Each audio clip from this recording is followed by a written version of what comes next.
Well, good morning, everyone, and welcome to Healthy Living with Mild Cognitive Impairment. This session is going to be on the importance of social engagement and strategies for improved communication. I'm Bonnie Nutkinson, and I work at the Wisconsin Alzheimer's Disease Research Center. And Jen, you want to go ahead and introduce yourself and our speakers? Sure. Hi, everybody. I'm Jen McAllister with the Alzheimer's Association Wisconsin chapter. It's so wonderful to have you all joining us today on a Friday morning in the middle of summer. So thank you for carving out some time to be with us. Our speaker today is Kimberly Mueller.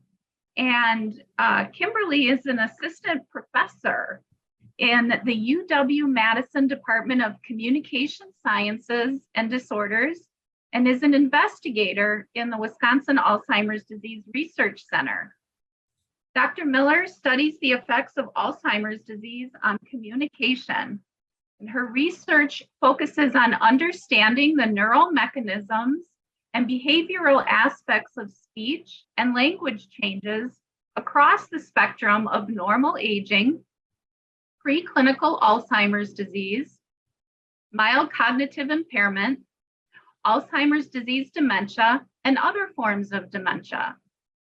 Her work utilizes naturalistic speech-language samples as one means of analyzing and understanding subtle changes in communication.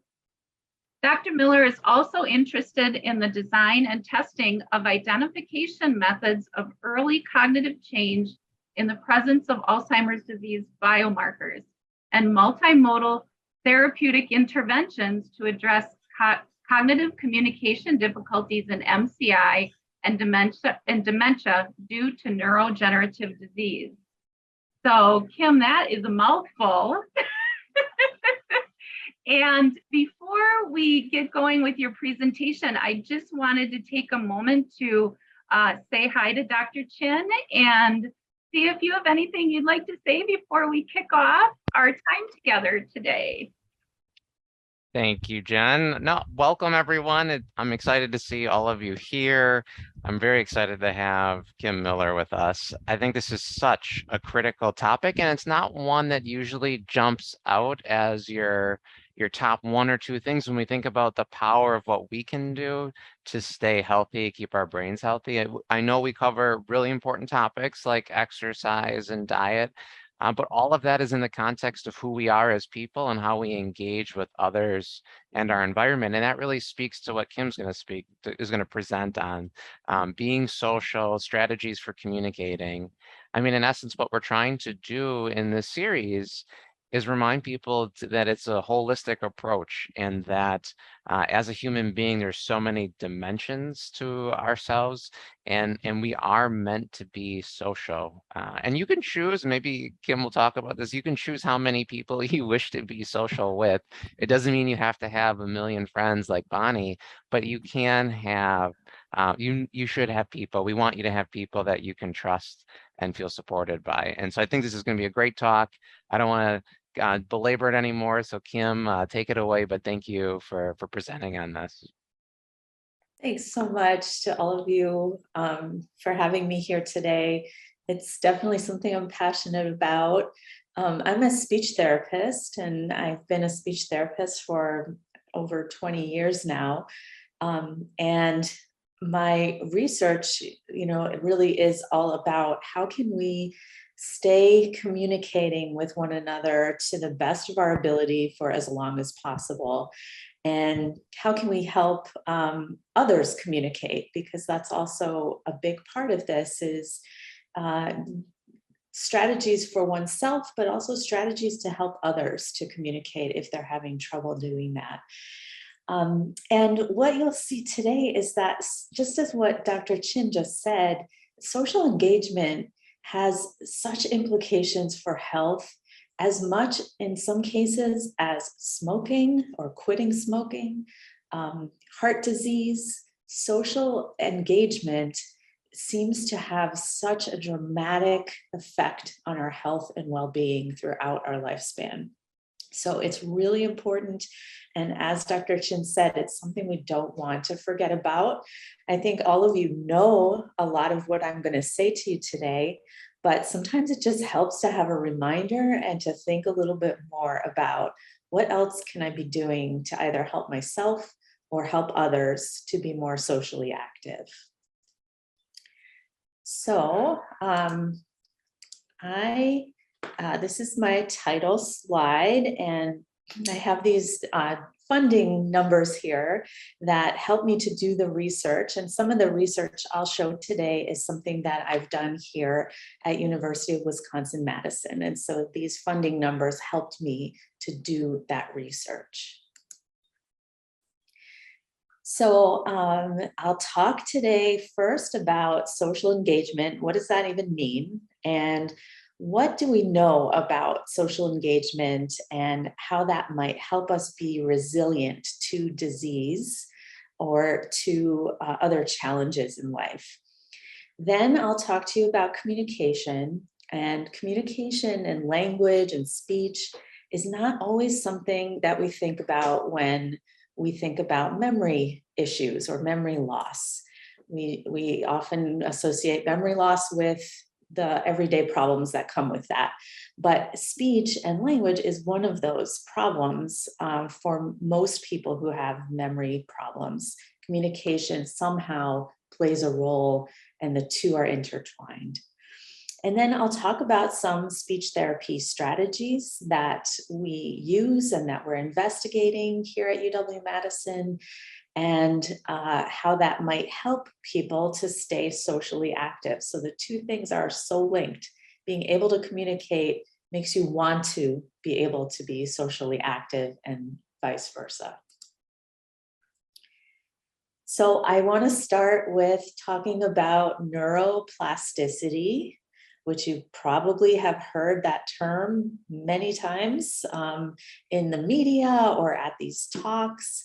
And neuroplasticity, the basis of that is that any experience that we have, especially experience that we have over and over again, changes our brain.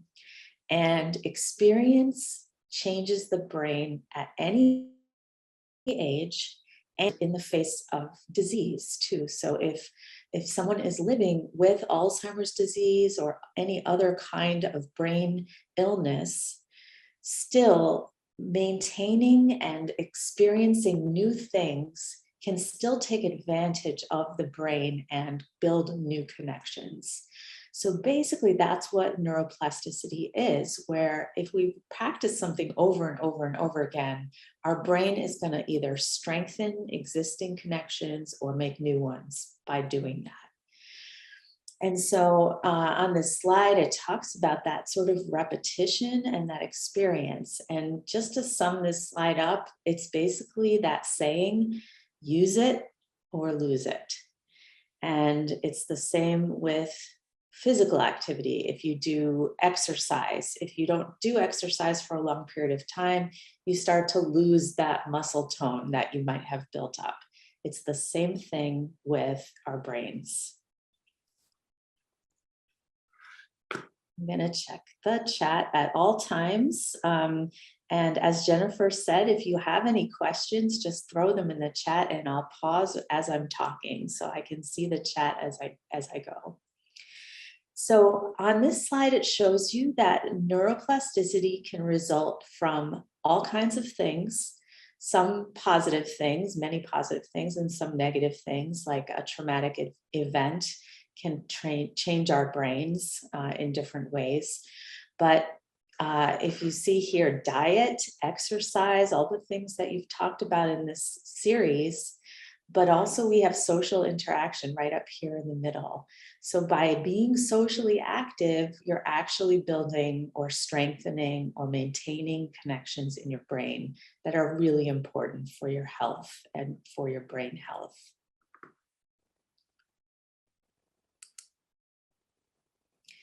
So the definition of social engagement, one definition, is the degree of participation in interpersonal activities. and the maintenance of meaningful connections with other people. So social engagement means you're interacting or you're having a meaningful connection with other people. And you may have interactions with other people that aren't meaningful or that you don't particularly enjoy. And those aren't going to have the same effect as those that you do enjoy. And so this series is all about engaging in things that you enjoy, that you want to do, but that involve other people that you want to be with. So some examples of social engagement, and everything I talk about today has research behind it. And there are research studies that looked at all of these different kinds of activities, and I'll tell you about a few of them today. But some examples of social activities just have to do with the things that you all put in the chat today. Meeting with friends, going to events like this very one, and Zoom and Facebook and the computer also is showing similar social engagement benefits. So what you're doing right now, even though we're not face-to-face and together, which is often ideal, even though we're not that, we are still together and you're still engaged with other people right now. So this counts. Volunteering, group activities, playing softball, as I think it was Doug said, and social network is the web of social relationships that surround you. So your family, your friends, if you work, it would be your colleagues too. All of these people form this sort of bubble around you, and some people are closer to you in emotional way, and some people are more distant, but all of that is your social network. And then social support. So if you think about how many of you, how many people do you feel that you could really count on if you had a problem, or if you needed a ride, or if you needed to work through a problem? How many people, if you think about it in your life right now, how many people would you say fit in that social support criteria? If you think about it, maybe put a number in the chat. Maybe it's 1 or maybe it's 5. It's, it's really individual, and the number doesn't really matter. It's more about the quality and the feeling that you have people you can count on. So while you're thinking about that, Mary has a question. Are any of these activities shown to have a reversible effect on Alzheimer's disease? So these activities have been shown to have a resilience effect on Alzheimer's disease. So what we're learning is that even though the pathology may be building up in someone's brain, the Alzheimer's illness in the brain, some people are more resilient to that pathology than other people are. And so that's one thing that the research is showing, is that people who have the pathology in the brain may not have the cognitive symptoms who engage in activities like this than someone who doesn't have engaged in these activities. So we definitely see that there's a resilience. And then the other thing that we see is that people who have Alzheimer's and may start to withdraw from others and may become more quiet and less interactive, when they're put in certain social situations, one example might be singing in a choir or joining an exercise class, all of a sudden you do see a type of reversal almost in that behavior of withdrawing, where all of a sudden the person starts to come alive a little bit more.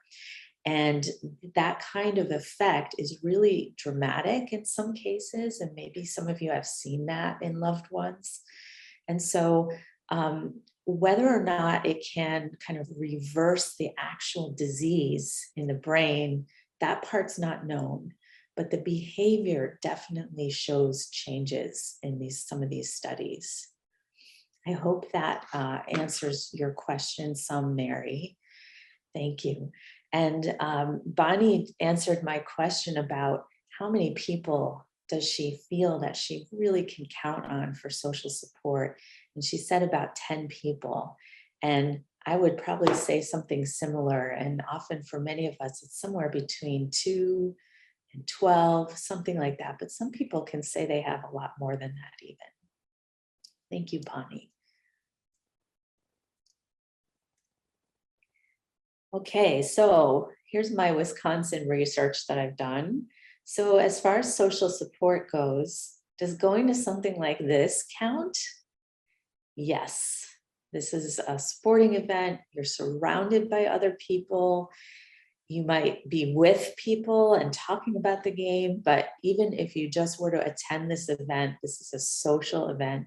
You're with other people and you're all focused on the same thing. So this is one example.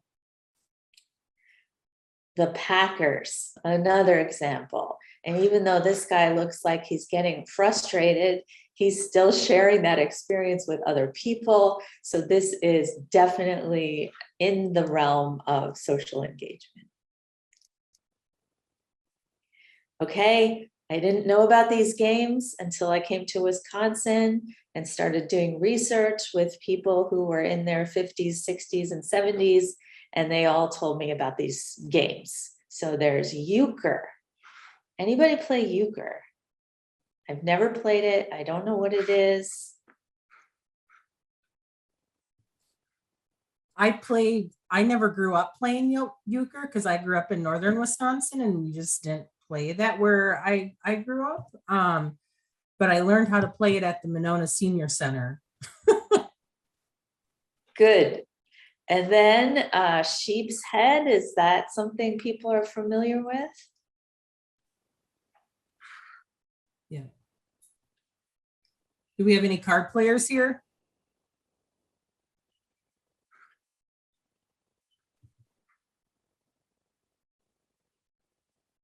Spades, nice. And then this last thing is cribbage. And that's another one I didn't know anything about till I came here. So these are some games and dominoes. Thank you, Nate. I like that too. So the thing about these games is that you have to play them with other people.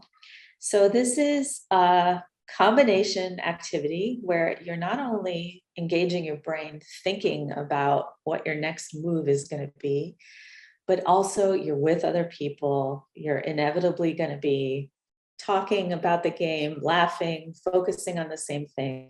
So there's a lot of research, including here at UW-Madison, to show that people who engage in playing these games with other people tend to have better outcomes in their memory and thinking over time. So they seem to have something about them that makes them resilient to some aspects of either aging or of disease. Somebody plays all three. Paulette, excellent. I'm so glad to hear it. And Jennifer plays cards with friends regularly. Solitaire frenzy, that sounds really fun. And I'd love to know more about that. All right, so I'm going to talk to you about some of these studies that sort of talk about what I was just saying, some of those activities and what we know.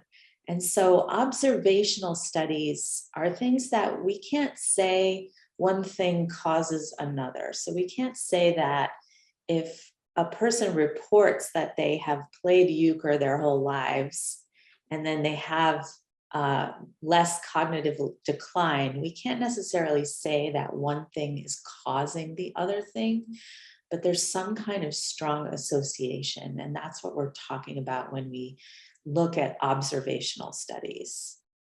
So in longitudinal studies where we follow people for years and years and years, in many cases while they're healthy, and then we track them to see if maybe they develop disease as they go on. We ask them these kinds of questions. How often do you meet with friends? How often do you go to sporting events or music events? How often do you volunteer? Church, spiritual gatherings.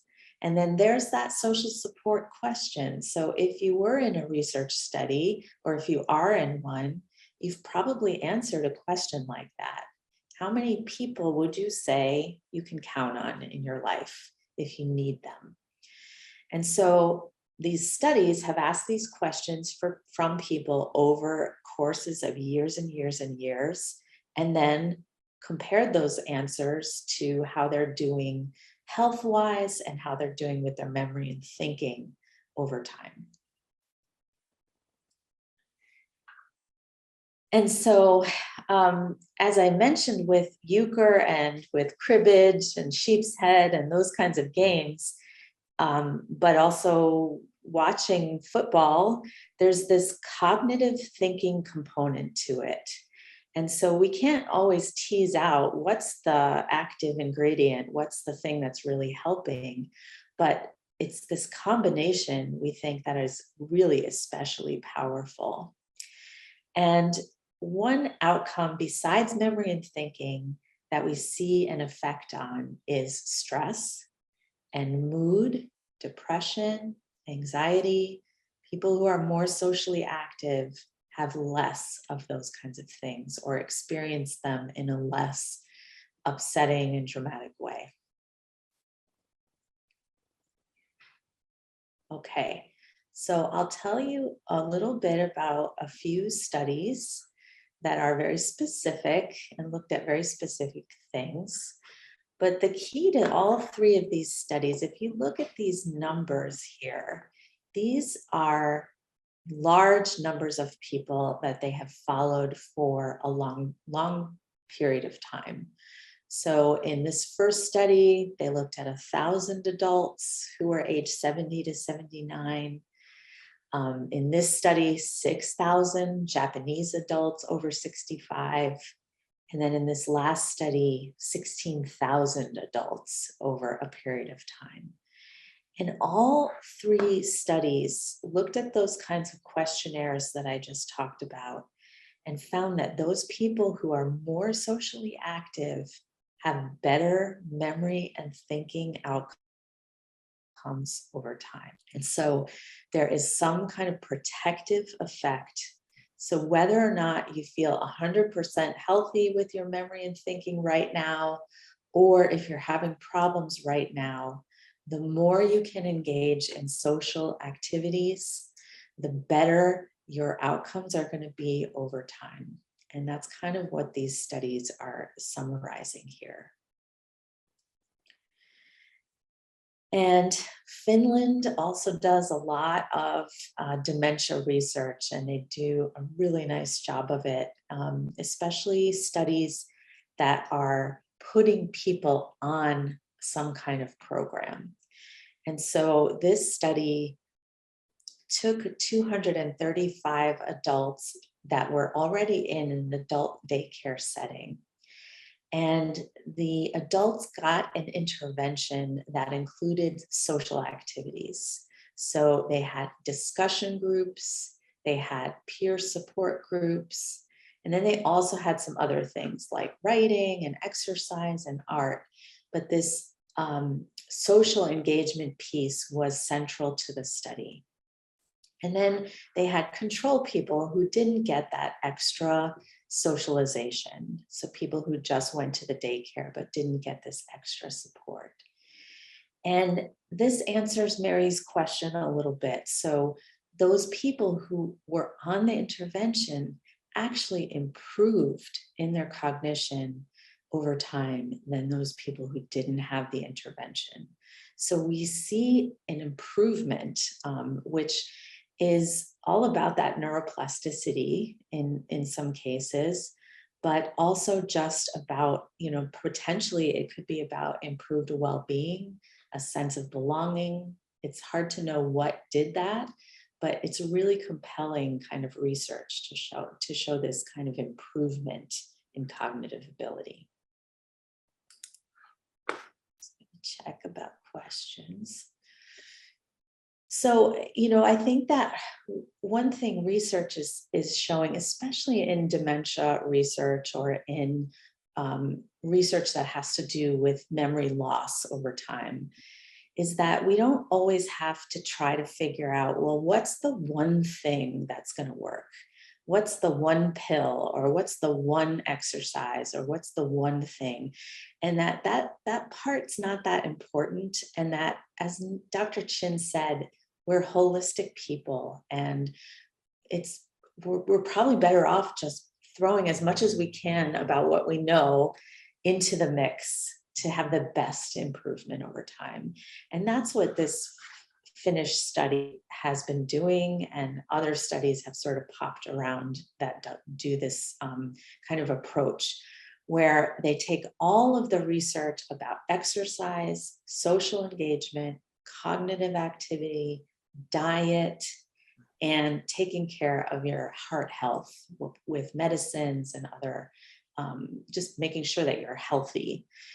Putting all of that together in a focused program has shown some of the best outcomes in individuals over time.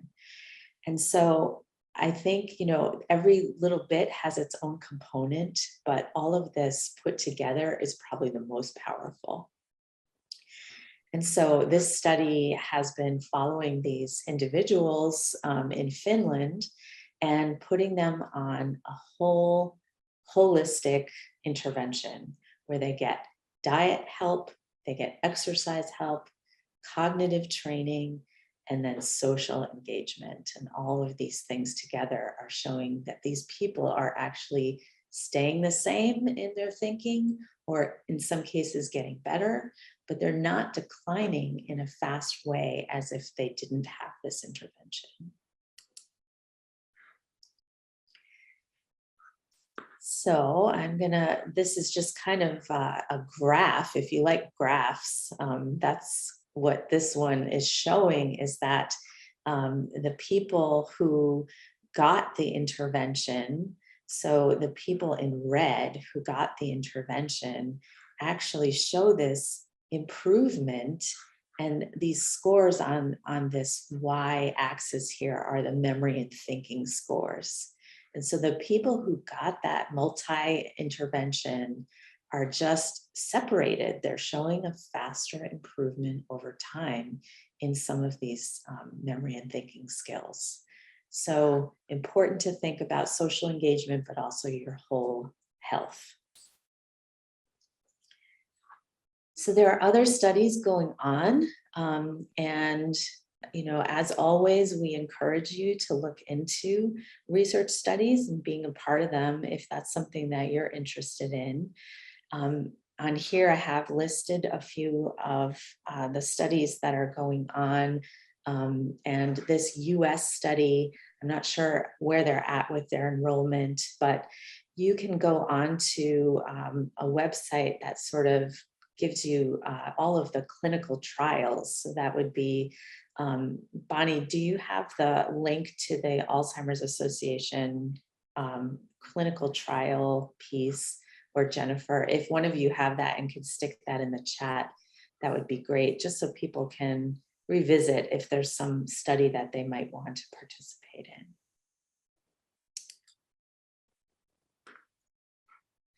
All right, so a couple more studies, and I picked a few that just came out. So this study just came out in 2021.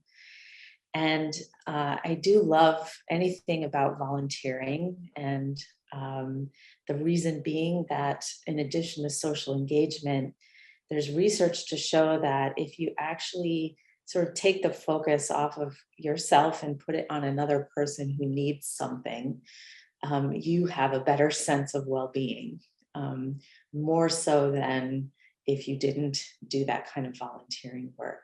Thank you so much, Bonnie. So clinicaltrials.gov is the website where you can learn more about research. So I'd love to know if you can put in the chat or unmute yourself if you do any volunteering at all. And maybe if you could share some ideas for other people who are on the call, maybe they haven't thought of volunteering in a certain way. So if you wouldn't mind adding any volunteering that you might have done in your life or you might do right now, it'd be wonderful to hear those ideas. Thank you, Mary. So she's volunteering at the art fair on the square this Sunday, which is such a beautiful Madison event. And thank you, Jennifer, for putting a link to the US Pointer study, which is another multimodal study. And Jim, that's so wonderful that you do home delivered meals every Friday. I love that. And I love the fact that it's a routine.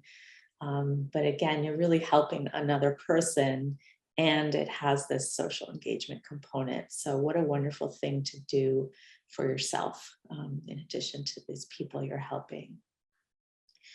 Friends of the Library, these are wonderful ideas. So Friends of the Library, the Historical Society, LWV. I don't know what that is. Anyone tell me what that is, LWV? League of Women Voters. Beautiful. I should know that. League of Women Voters, fantastic. Help with elections is a huge contributor for sure. Okay, so this study, the purpose of the study was to look at whether volunteering played an important role in maintaining cognitive health in older individuals who have mild cognitive impairment or who have early stage dementia. And the basis of this is that other studies have shown improved self-esteem in people who volunteer, and improvement in coping with one's own diagnosis of mild cognitive impairment. So if any of you are in a support group or speak to others about what it's like living with cognitive impairment, or if you have some other illness that you've shared what that's like, you may know that sense of it helping you as well. So this study had a lot of people in it, mostly female and mostly non-Hispanic white, mostly high income, and mostly with high schools. So we always have to look at who made up the studies, because that is not representative of the whole population by any means. And so the findings from pretty much most of the studies I talk about, we always have to think about how there's a huge need to study people who don't fall in those categories and who are ethnically diverse, culturally diverse, diverse in education, income, all of those things. So we have to think about that. But what we have here is a study that looked at the consistency of volunteering. And what this found was that volunteering was associated with a higher sense of health. So how would you rate your health? People who volunteered tended to rate their health as being higher. It's increased sense of purpose in life. People who volunteered reported that. And people who volunteered reported that they had a better sense of their cognitive health. And so they felt better about their memory and thinking despite having challenges with that. So they were able to cope with that better.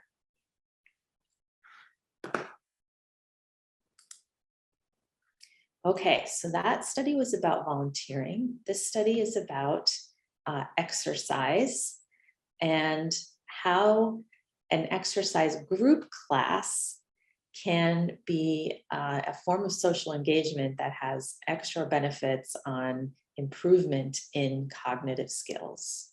So this was in 2020. This is a very interesting study. And the study looked at people who got choreographed exercise. So this is more like dance class almost, maybe like aerobics, if you've ever done that, versus physical therapy. So there was something about learning steps and music and in a group with other people. And what this study looked at was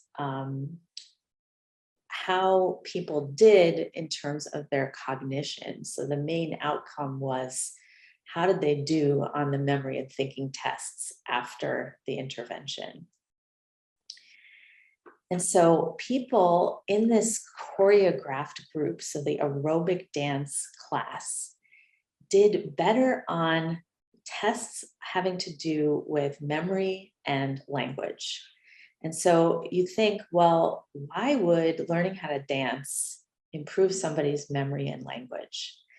And I think that, it has to do with that aspect of neuroplasticity, where we're building all kinds of new connections when we try a new thing and we have this repetitive practice.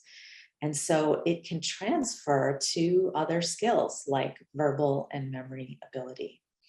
No one, including in the physical therapy group, got worse on anything after 12 weeks, but that group with the dance seemed to improve on some of these tests more than just the physical therapy group. Okay, so summary of that social engagement part. Why is social engagement so important? So people who report fewer social engagement activities have up to a 41% increased risk of developing dementia.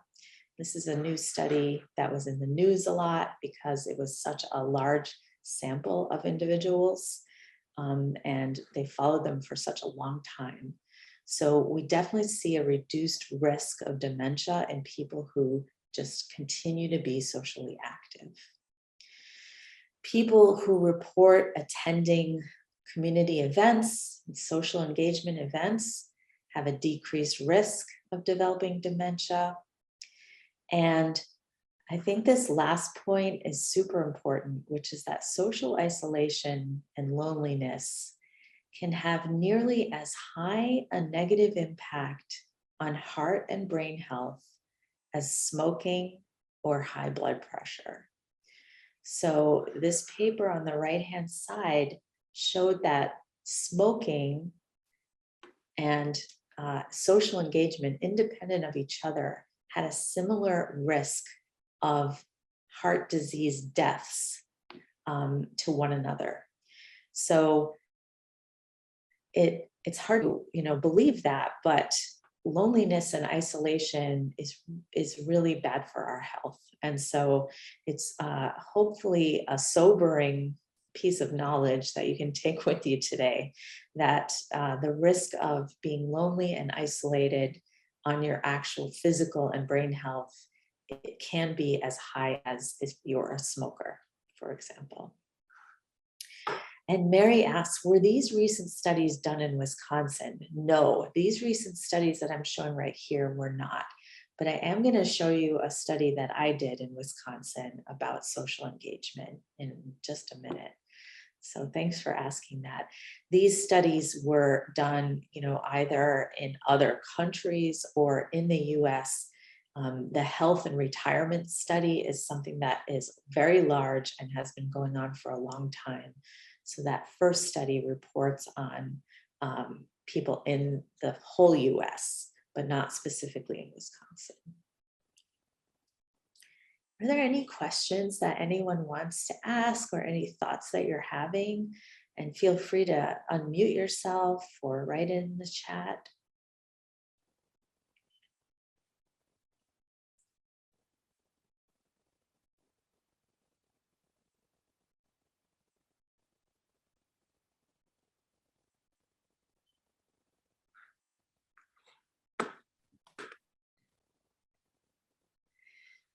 Yes, so the pandemic has increased social isolation, unfortunately, in a lot of people.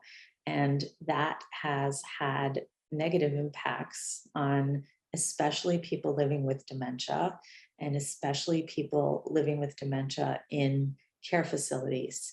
So the lack of ability to visit, and to have this kind of normal social engagement has had a really negative impact on people living with dementia. And one study talks about how dementia deaths have increased pretty dramatically during the pandemic.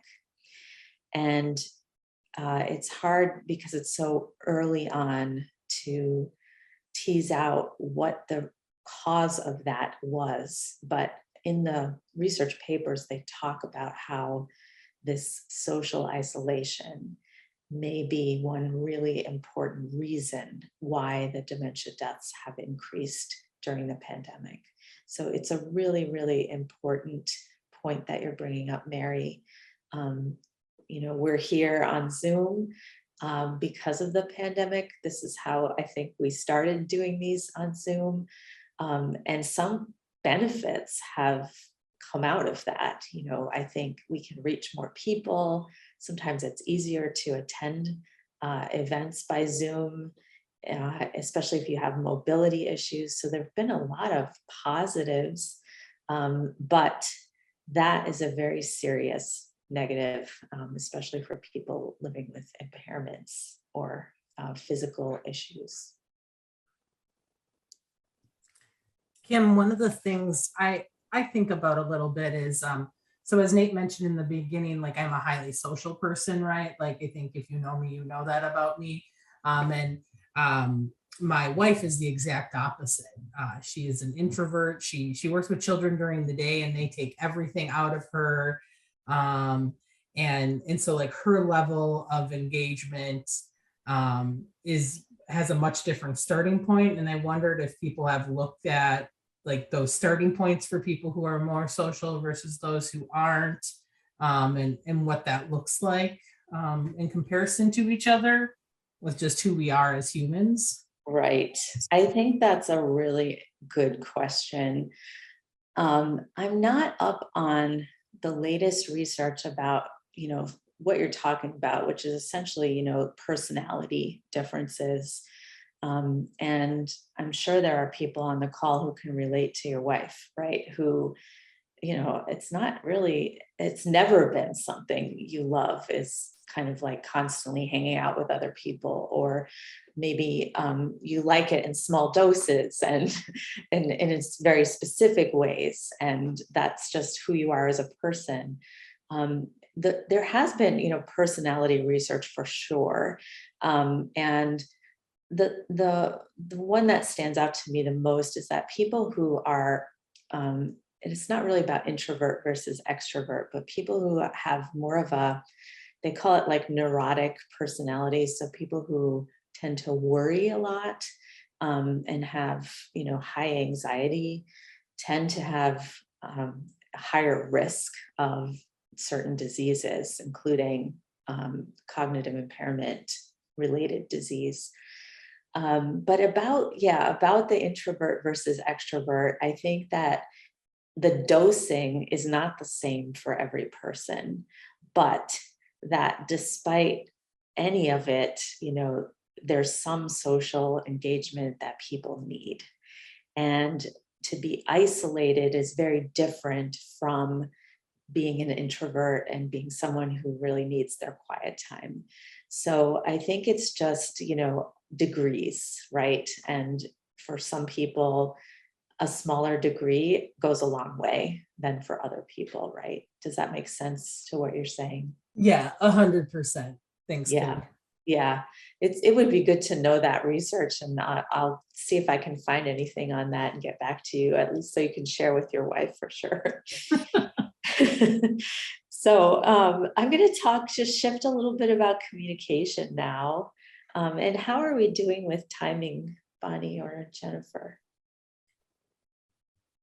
I wonder if people have been thinking about during Kim's first half of her presentation, some maybe additional ways to consider building opportunity for social interactions into daily life, or even thinking about that that social network of folks that you have in your life who you can go to, if you have something, that you need to work through, or how those things can be really beneficial to our cognitive health. And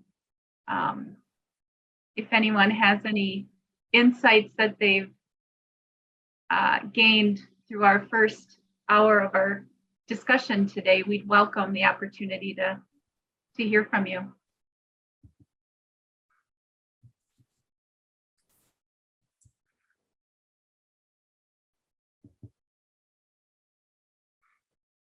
How you doing, Kim? Is everything good? Yes, everything is intact. I'm very sorry. Somebody accidentally tripped the alarm in the building. Oh, well, one of the things that we know is good for our brain is being willing to roll with the punches. Truly, yes, Or yes, the fire drill. yes. Yeah, I saw one of my students in the hallway and I asked her if she would give me her laptop just in case, and she did. So that was very nice. Okay, I apologize, everyone. That was not a planned event, so forgive me. All right, so I'm going to talk about communication at this point. And if you want to respond to anything Jennifer was asking you about, please put it in the chat and we'll acknowledge that. And I see Mary said he's too cute. So I'm thinking maybe Bonnie showed you her puppy. I don't know if that's what happened, but. Yes, Kim, I couldn't resist myself. I'm so glad. Thank you. All right. So, as I said, I'm a speech therapist. And so we think about communication as speech therapists. And I've worked with children, children who have delays in developing their language. But then also a large part of what I've done has been working with adults. And in a lot of cases, adults who have a stroke sort of lose their language abruptly, and it can be very dramatic and the primary problem for a lot of people who've had a stroke. And then in people living with memory loss, the change in language is definitely in some cases more subtle and less of a problem than problems with memory, but memory still will impact how we communicate. And sometimes it's about comprehension and language comprehension, so understanding what other people say. And if you're having memory challenges, someone talking and saying, multiple words in a long sentence, you need your memory to remember what they said in the beginning, in the middle, and the end. And then you need your memory to be able to respond in a timely way. And so when you're having memory problems, sometimes it's really a challenge to follow along in conversation or to respond as fast as you want in conversation. And that's all because of this impact that memory has on how we speak. And so it's definitely an issue, and for some people it's more noticeable than for others.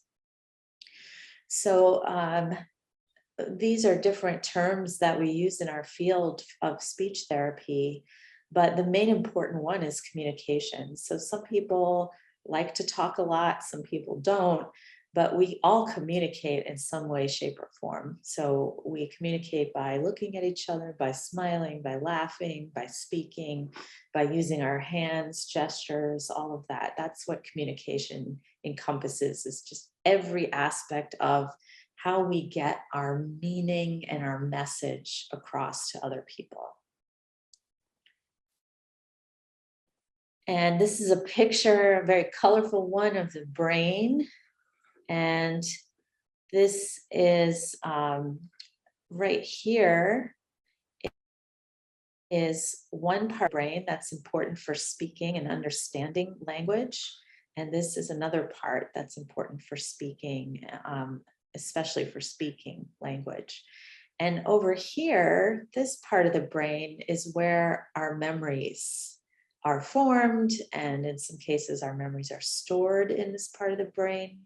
So you can see there's just this major overlap in the brain for thinking, memory, and speaking. And so that is why it's so important to think about our communication as we age, but also in the face of memory change. So in typical aging, without a disease going on, what happens to our language over time? So first off, as we get older, this is one of the best news that we have about aging, which is that we can develop vocabulary throughout our lifespan. So our actual fund of vocabulary words and knowledge can just get higher and higher and higher in normal aging.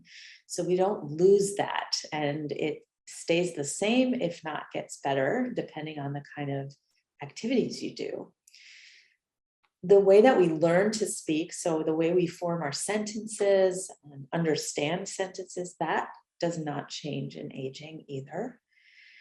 And our social skills that we've developed over time, that does not change in a dramatic way in aging. But this part about timing, so things get slower as we age, as we all can attest to. And one of those things is recalling words that we do know. So you may notice word finding problems where it's on the tip of your tongue. It's often a name of a person or a specific word you want to think of, and it's like right there and you just can't get it.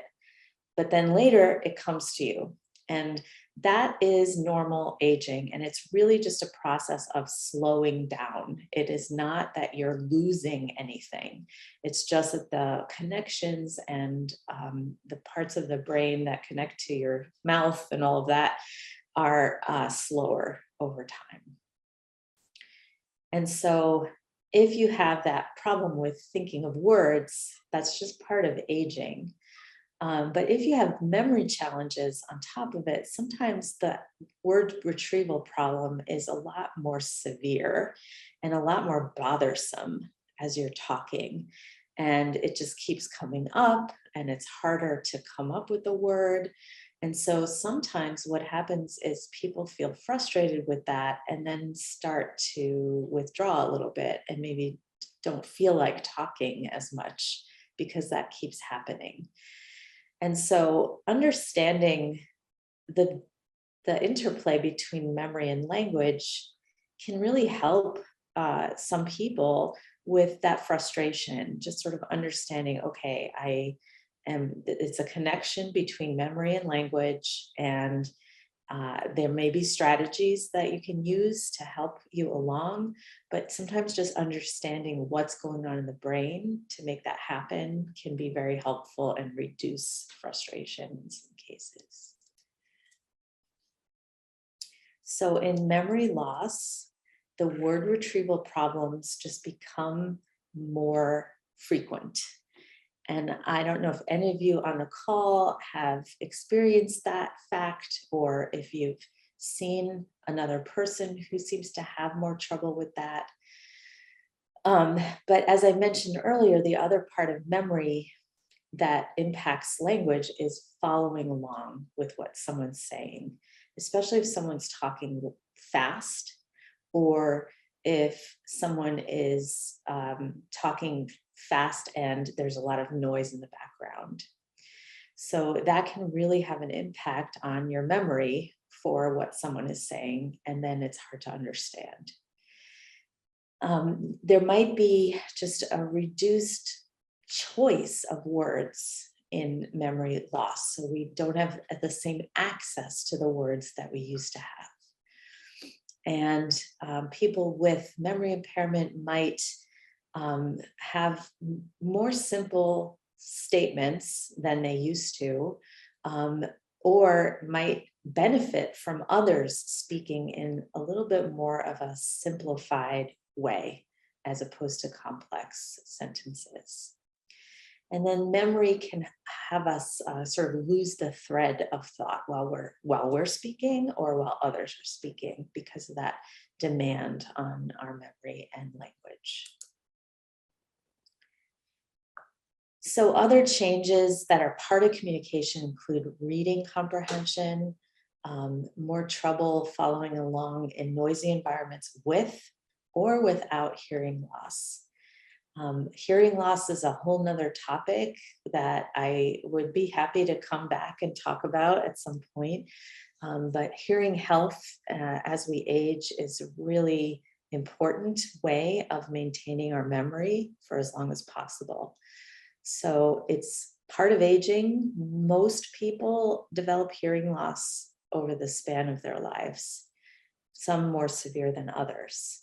And if someone is benefiting from a hearing aid, they can actually show an increase in their memory if they wear the hearing aid, an increase in their language use. So hearing aids have a dramatic impact on our memory and thinking. And so I can't stress it enough how important it is, if you think you're having hearing loss, to go get that checked out. But even without hearing loss, a noisy environment presents a lot of challenges for someone. So especially when there's memory impairment. And then you might notice that yourself or your loved one is not watching the same kinds of movies they used to or shows that they used to, because these things tend to be very fast paced. And again, we need our memory to follow along in conversation, in movies and TV. So we also know that communication problems affect our care partners, whoever they may be. So care partners at home, or if someone is living in an assisted living or in a nursing home, the people that provide the care there are affected by communication problems. And what we know is that people who are caring for individuals with dementia say that communication problems are probably the #1 causes of stress. And so people with advanced dementia may have, let's say, for example, an aggressive behavior change. And a lot of times that is simply because they're not having their needs met, because they're not able to communicate the way they used to. And so research in this area is so important, because I think there are things that care partners can do to reduce frustration around communication. Studies have shown that giving education to care partners about how to communicate with people living with memory loss or dementia have a great impact on the person with dementia, but also on the caregiver burden. So the feelings of stress by the care partner can be reduced when they enroll or engage in communication training programs. And the use of strategies can improve function of people living with dementia. So again, we see this improvement in all kinds of outcomes, including language use, including social engagement. So when somebody learns how to use some strategies, sometimes this can really, really help in a lot of ways beyond language. So mood, improved well-being, and so forth. So Mary mentions that it's very frustrating for her 90-year-old mother when she can't think of words, and it is very frustrating. It's frustrating for any of us when it happens, but when it happens frequently, it can be so frustrating that you just sort of want to give up sometimes. And that's why it's such an important topic, in my view, to think about how can we help people who are having that problem. Are there any go-to readings you can provide for caregiver stress? Absolutely.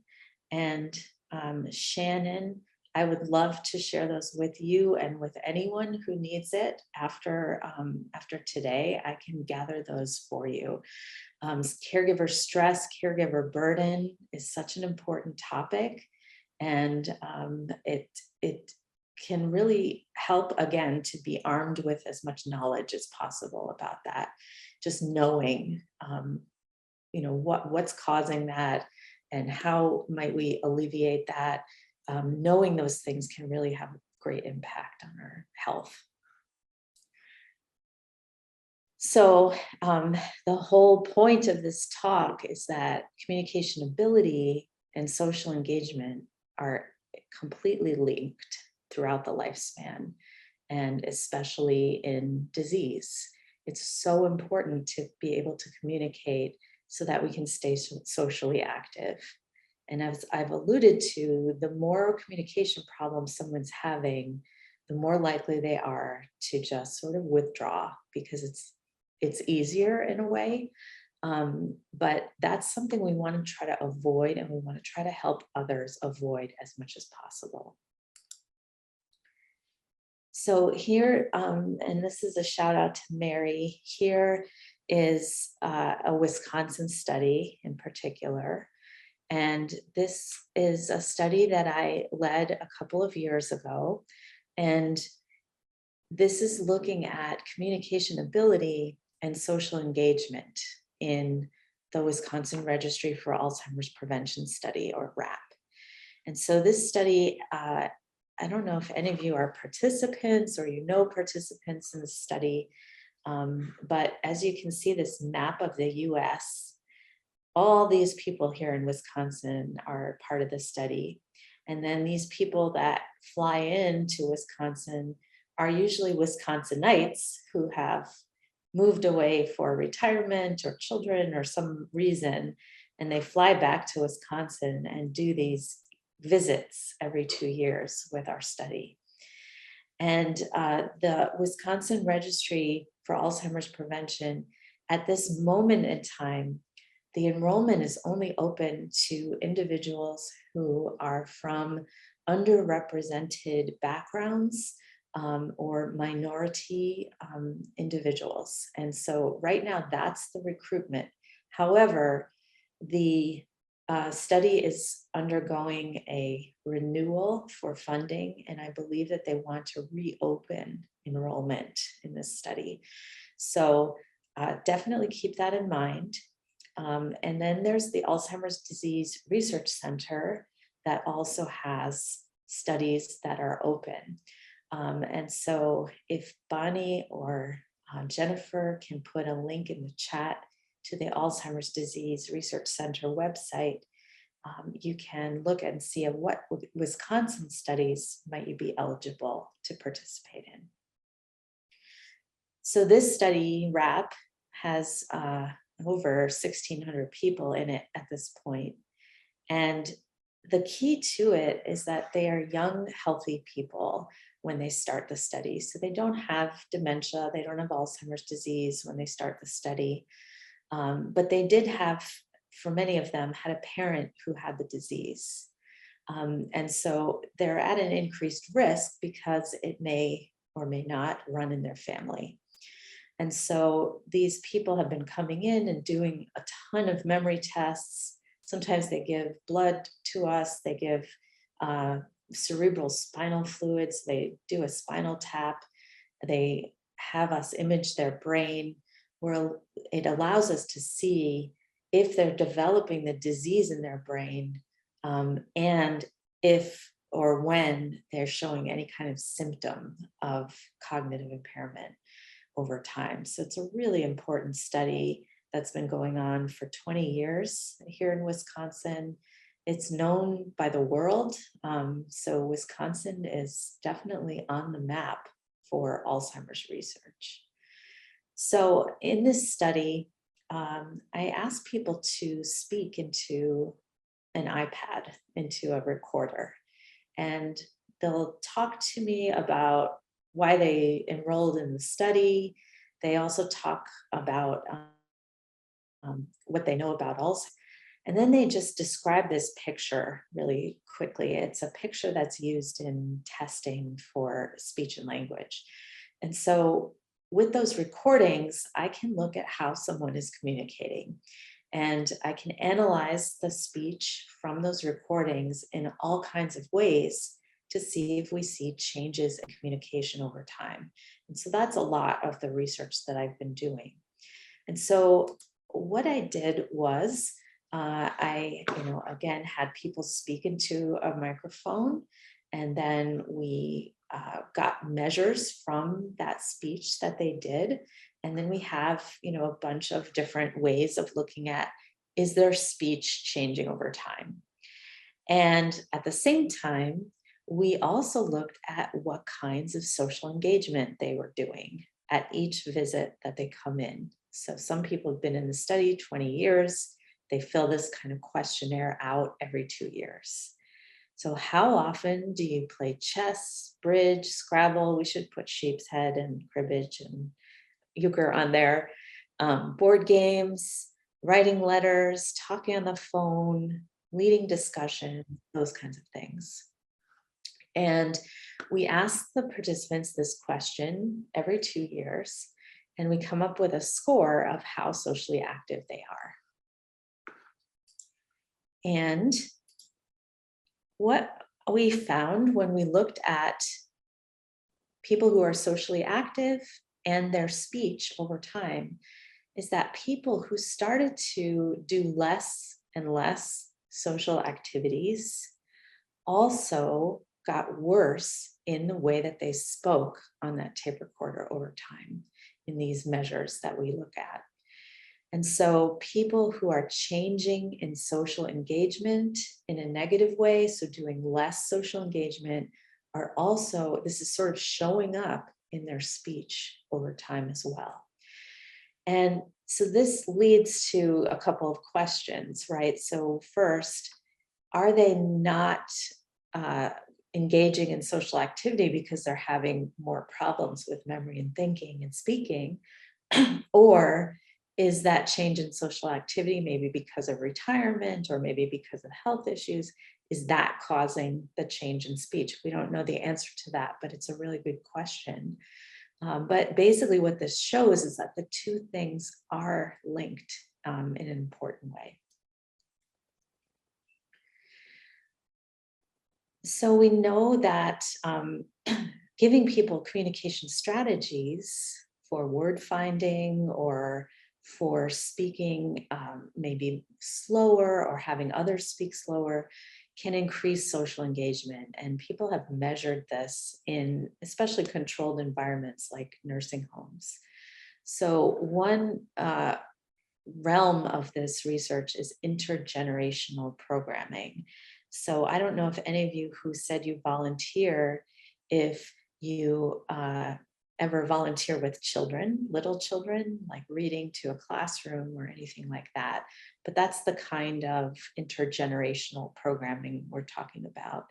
And so people have been put on these intergenerational program interventions where the person living with memory impairment engages with preschoolers, for example, and storytelling or reading or helping them with art projects. And there's a direct increase in the person with memory impairments engagement. So they speak more, their mood increases, they have more turn taking and conversation as a result of this kind of programming.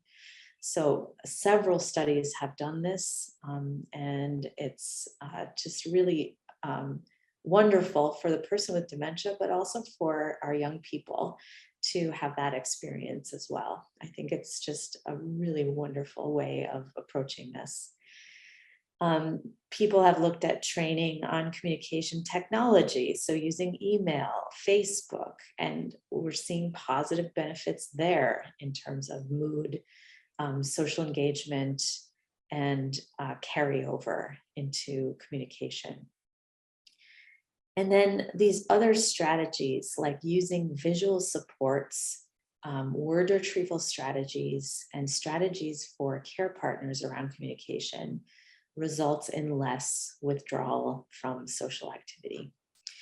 So Mary just wanted to mention again that the pandemic, again, and you shouldn't hate saying it because it's such an important issue, and I'm glad you keep bringing it up because it is really impacting our social desire in a lot of ways and our social engagement. So I'm glad you're bringing it up, and that we do have to be really careful about being more intentional about our social activity.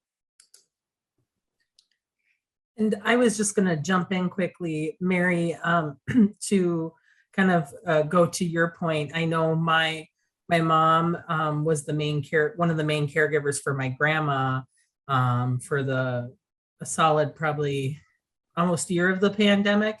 And, she kept doing things online, virtually.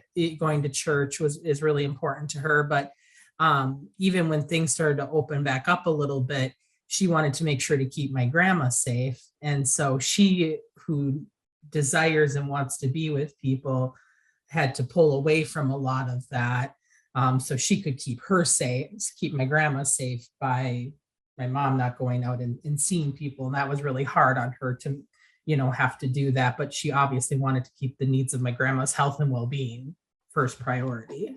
So I hear you there. Yeah, that's a really good point. I don't think I've picked up on that. And yes, so this is a great prescription for everybody, but it's not always practical or something that we can always do, especially when the pandemic starts, when the numbers of COVID start to increase, then we start having more and more challenges with this. And so it's really important to keep that in mind, that sometimes there's not much we can do about it other than try to engage in these online events, but it's still a real problem. I agree with you.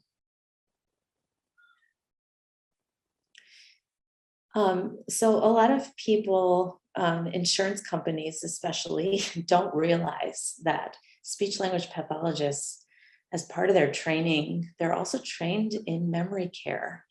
And they're trained to provide people with strategies for memory and for either improvement in memory or at the very least improvement in everyday functioning as a result of the memory part.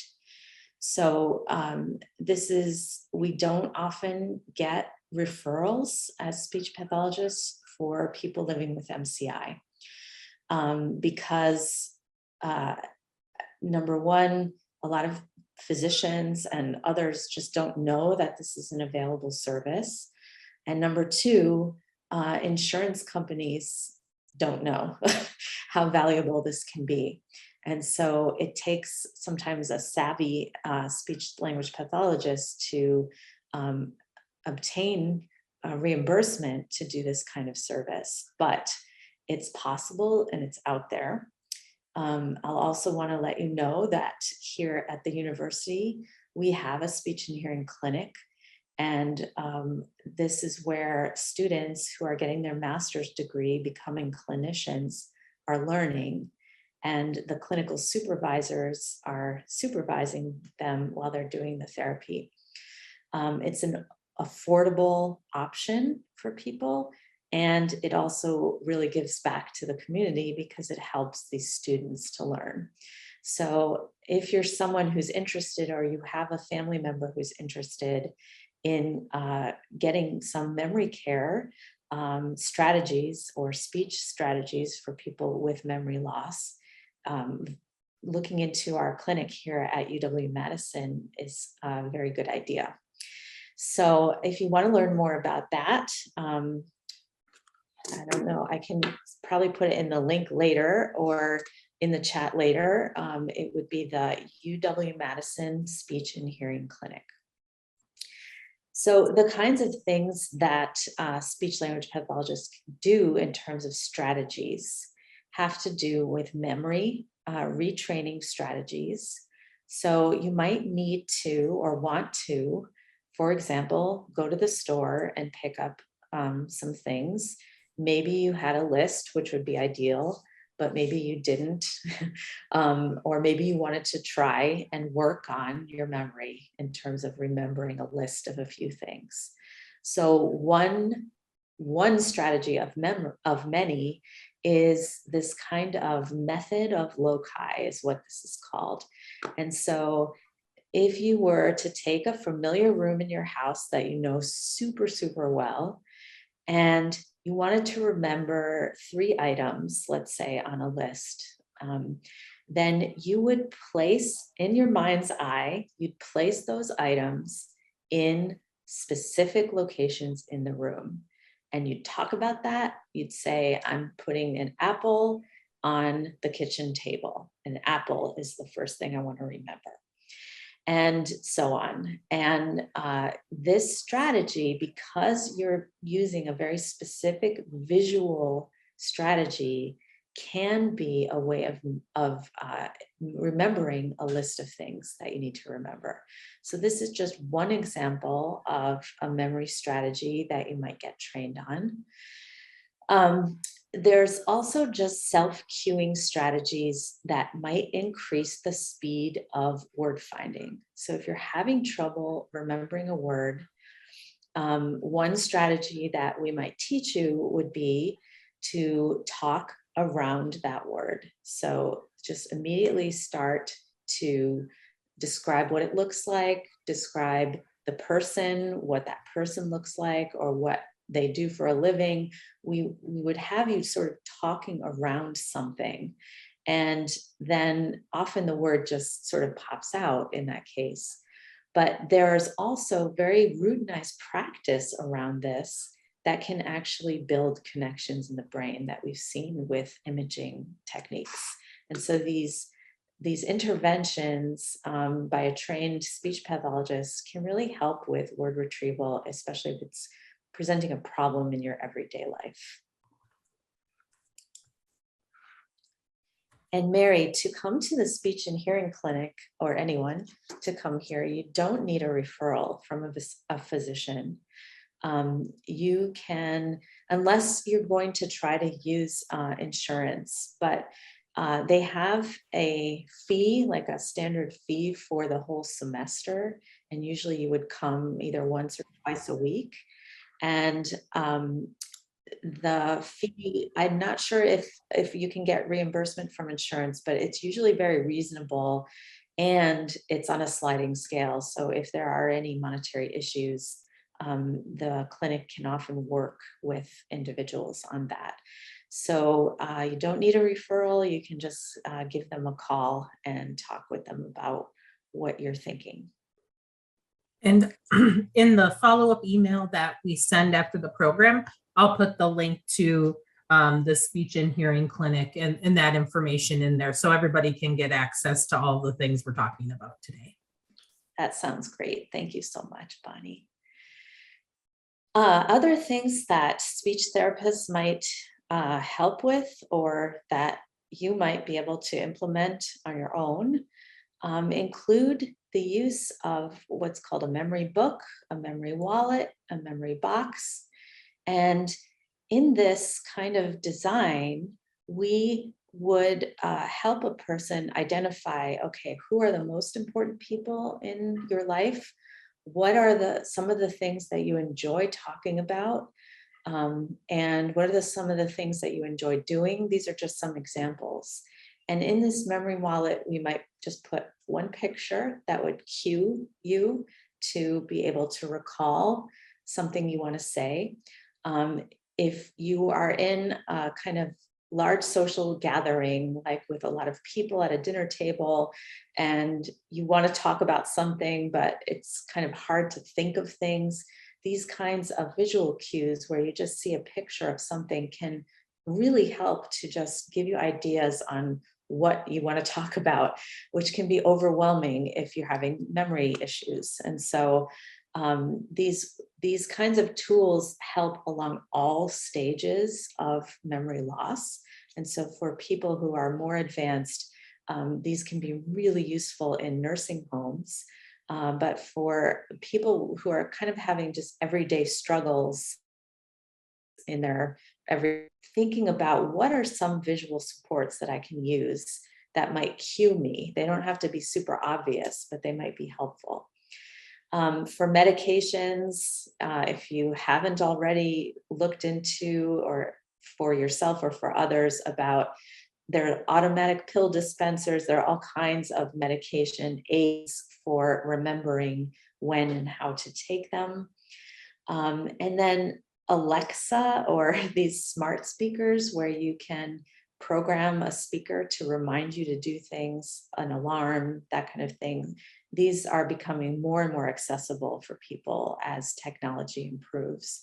And so these are kinds of things that a speech pathologist would consult with you about and help you to think of what might else help me to have the best quality of life every day that I can. I know that many of you know a lot of these strategies already, but sometimes a person who's struggling with memory, it really helps to have something right up in front and center, like a whiteboard that sort of just says, today, here are the things we're doing.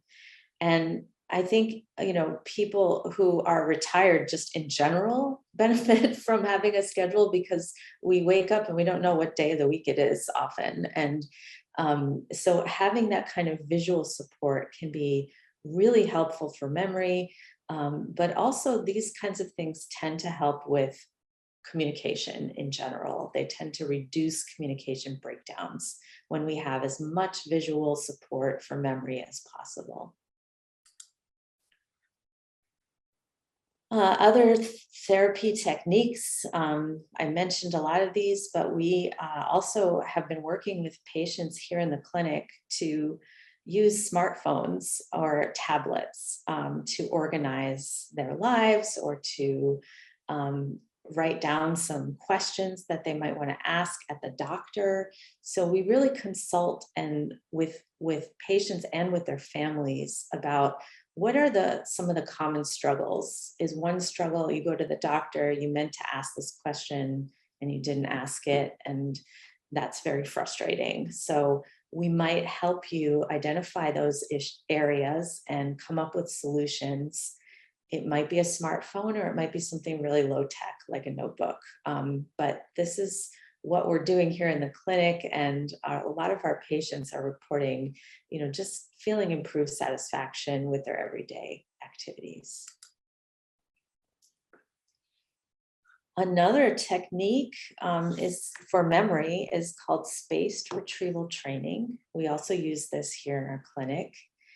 And this is a memory technique that has the most evidence behind it, because what this does is it takes a thing you need to remember and puts it in a different memory system. So it puts it in a more procedural memory system. So if I gave you a fork and a plate of food, you would automatically know to pick up the fork and bring it to your mouth.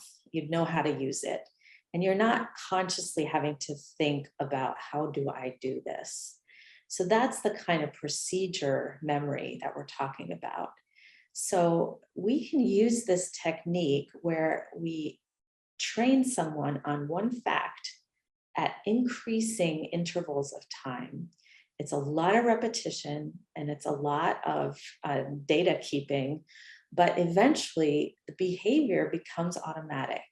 So one example, probably the best example, is if someone needs a wheelchair and they have to remember to put the brake on before they stand up. That would be one fact that we could train someone on using this technique with timing intervals, so that eventually it just becomes an automatic behavior. And so it's a really well-designed therapy intervention. It's also been used with face name recognition. So if you have a loved one or a new friend and you're having trouble remembering their name, we can use this kind of technique to show you a picture, have you say the name, and do that over and over again until it becomes more routinized and automatic for you. So it's another strategy that's out there that a lot of people don't know about. And then the group interventions, some of these we've talked about already, but for people with more advanced, who may need, more of a structured environment, there's cognitive stimulation therapies that can be done in groups that are very socially engaging. Reminiscence therapy, where we take something from an important life period in someone's life. So maybe something from the 60s in somebody's case, where there's a lot of memories that come with that. And so we might take a picture of someone from the 60s and talk about that and kind of reminisce together in a social environment. And that takes advantage of the memory regions in the brain that are still very much intact for people who have memory changes. Those longer term memories, it sort of takes advantage of that and helps you to use your communication skills so that you don't lose them, and in a way that feels meaningful to you. So here are some everyday practical tips that I think I've touched on. But one I want to draw your attention to for word finding. So if you're having trouble thinking of a word, and if it's something that happens frequently, you might feel maybe some sense of embarrassment about it, but sometimes just disclosing it and asking for help can go a long way. And then you'll realize that, oh yeah, everyone kind of has this problem, because they'll totally sympathize with you. So just saying, I'm trying to remember a word and I'm stuck and I can't think of it. And then getting someone's help, or maybe it's telling someone you don't want their help. I'm going to try to think of this word. I don't need your help right this minute, but I really want to think of it on my own. So disclosing what's going on with you can actually really be helpful in terms of word retrieval. In groups, again, that same strategy is possible, but as I mentioned earlier, hearing aids, if you need them, wear them. If you think you need them, go get a checkup, because this can really increase your well-being and your memory and your social engagement. If you're doing public speaking, writing out your ideas in really large print so that you can follow along easily can be really helpful. And for care partners, this piece, and I've seen Bonnie do this before, when she was speaking with someone who had memory loss. She asked, the woman that was speaking was having trouble remembering a word that she wanted to say. And Bonnie just so beautifully asked her, do you need help remembering that word? And then the woman was able to respond, no, I think I have it. Or yes, I do need help. And it was so such a beautiful communication interaction between Bonnie and this woman. And that's the kind of thing that care partners can do to reduce frustration. Sometimes it's faster to just say the word for someone else, but then this frustration piece builds up and can really cause problems down the road. We can also, as care partners, use reminders to use strategies. So we can remind people to use a visual aid or a memory support system. So all that to say, we go back to the neuroplasticity. The more we do these things, the more we speak, the more we try to speak, the more we engage in social activities, the more our brains adapt, change, build connections, maintain connections. And so it's really true that you use it and then you won't lose it. And it's true for social engagement as well as for communication. So as we close, I just wanted you to think about what is one new or additional social activity you can try in the next week. And this is good for everyone on the call, myself included, because I think COVID has kind of brought out the introvert in me, and I've kind of been withdrawing somewhat from social activities, and I always feel better when I do them. And so I'm also going to think about what's one additional social activity that I can do this week. I think I'm going to go to a play on Sunday at American Players Theater. I don't know if you all know about that place. But what's one new thing or additional thing that you'll do over the next week? I'd love to know, but definitely just think about that on your own. And here's our summary, which is basically that social engagement is just as important as medication, exercise, cognitive activity for our brain health, and that communication is key for social engagement. And so we really need to pay attention to both things.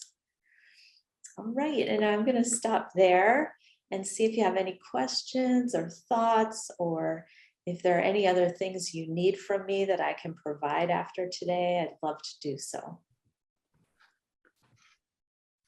Thank you so much for this presentation today. I actually have a whole, I've been writing stuff down throughout your presentation. And as people are thinking about some of the questions that they might have for you and for Dr. Chin in our final time here together, one of the things that you made me think of was we've been talking a lot about the impact of the pandemic. And one of the things that I recognized for myself was that I found that I wasn't laughing enough. Like the opportunity to be with other people help. Like there's a lot of stress reduction, and you mentioned that in your presentation. There really is a lot to be said for the impact that being with those that we like to live life with, and the way that laughter helps us, kind of reduce our stress or take the load off. I don't laugh if I'm by myself very often, sometimes maybe, but as a general rule, that opportunity for that natural sort of chemical thing that happens when we're with people, when we're laughing and enjoying time together, it doesn't happen when we're alone. So that just came to mind for me. That was one of the things I had to really consciously think about, was how am I going to build time for some laughter into my space, and that has been very helpful.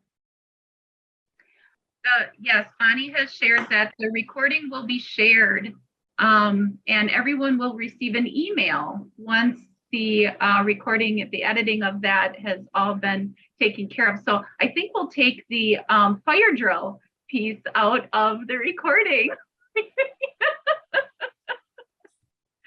So as we wrap up our time together today, we just want to let you know we have some upcoming events that we'd love for you to get on your calendar.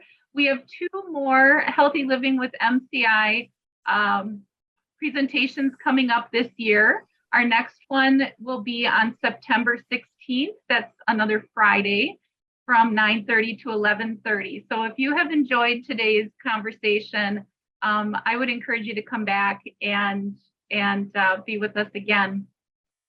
And then, if these conversations have been helpful for you and you would like to take a deeper dive in how this relates to your daily life and how you can continue to live well, maximize your independence, improve communication with your social network, we would encourage you to think about taking the Living Well with Chronic Conditions workshop. We have one more workshop coming up this year in the fall, and that starts on October 4th. It's a 7-week workshop where we really take a deep dive, help you learn how to use action plans, give you all sorts of different strategies and techniques to deal with the symptom cycle that revolves around MCI and early stage dementias as a chronic health condition. And so if you would like more information on that, Bonnie's going to send you that information in that follow-up email.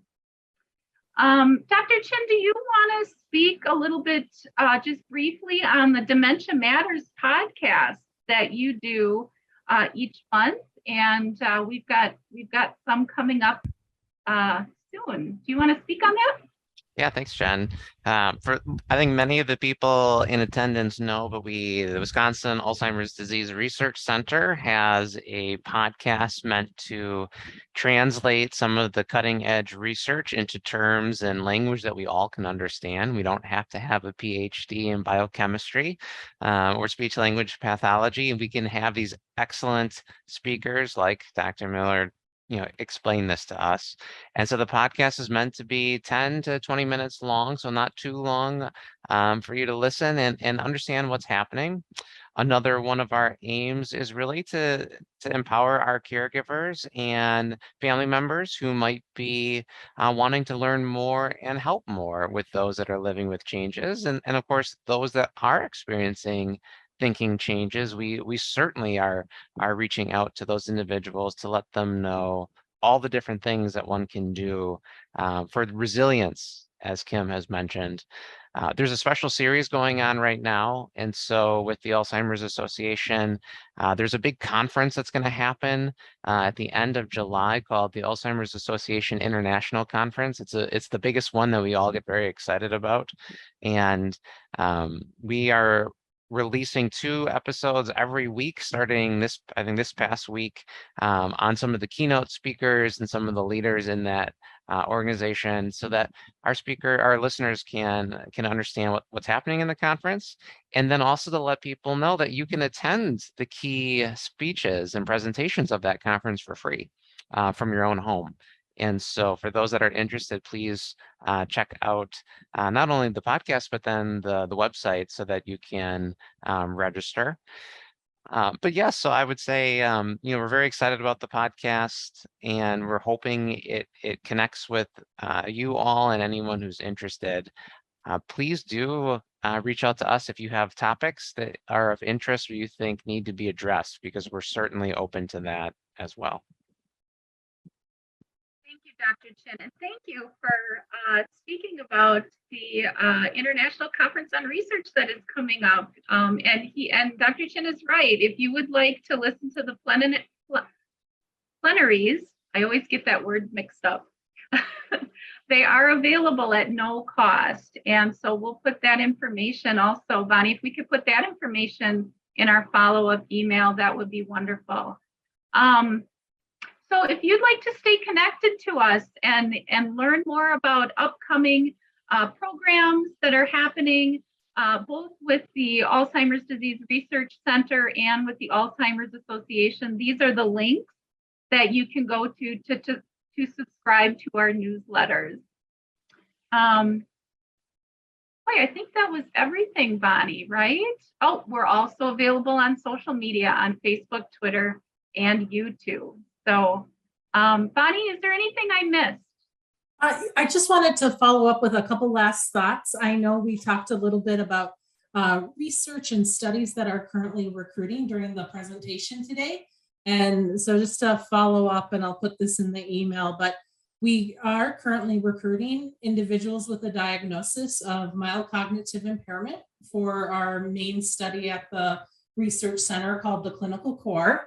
So if you're interested in learning more, we did put a link in the chat earlier, but I'll also put that in the email, and you talk to myself or my colleague Kelsey, and we can tell you more about the study.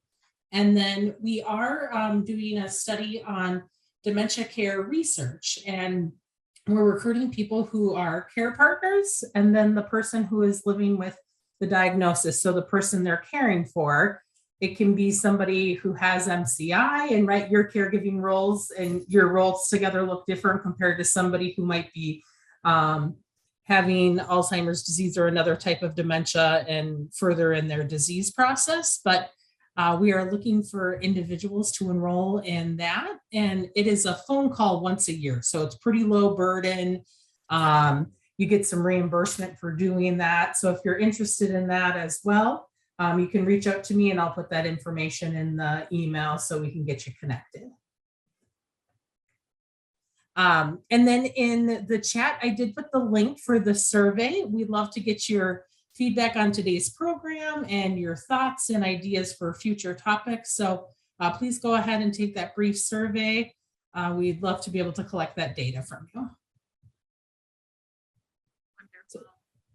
Well, thank you everyone for spending a couple hours with us this morning. We have enjoyed our time with you. We want you to enjoy the rest of your summer, and we hope to see you back with us again in September.